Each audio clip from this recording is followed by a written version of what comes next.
Huomaa tänään se läheinen ihminen, joka kantaa hyvää energiaa ympärillään. Hän, jonka kanssa voit olla täysin oma haavoittuvainen itsesi. Hän, jonka puoleen voit kääntyä elämän ilon ja surun hetkissä.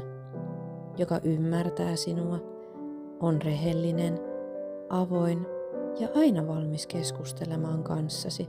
Ihminen, joka elämän myllerryksistä huolimatta on päättänyt jäädä elämääsi ja auttaa sinua pyyteettömästi eteenpäin. Hän, joka ei painosta, vaadi tai kohtele sinua epämääräisesti, vaan rohkaisee ja osaa olla aidosti onnellinen puolestasi. Hän, joka ei ole kanssasi ainoastaan siksi, että hyötyisi sinusta.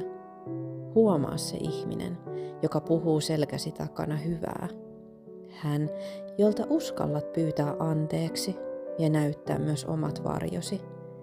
Huomaa ne yhteiset hetket, mitä teillä on ollut ja miten se on vaikuttanut sinuun tänä päivänä. Siinä on aikamoinen elämänlahja.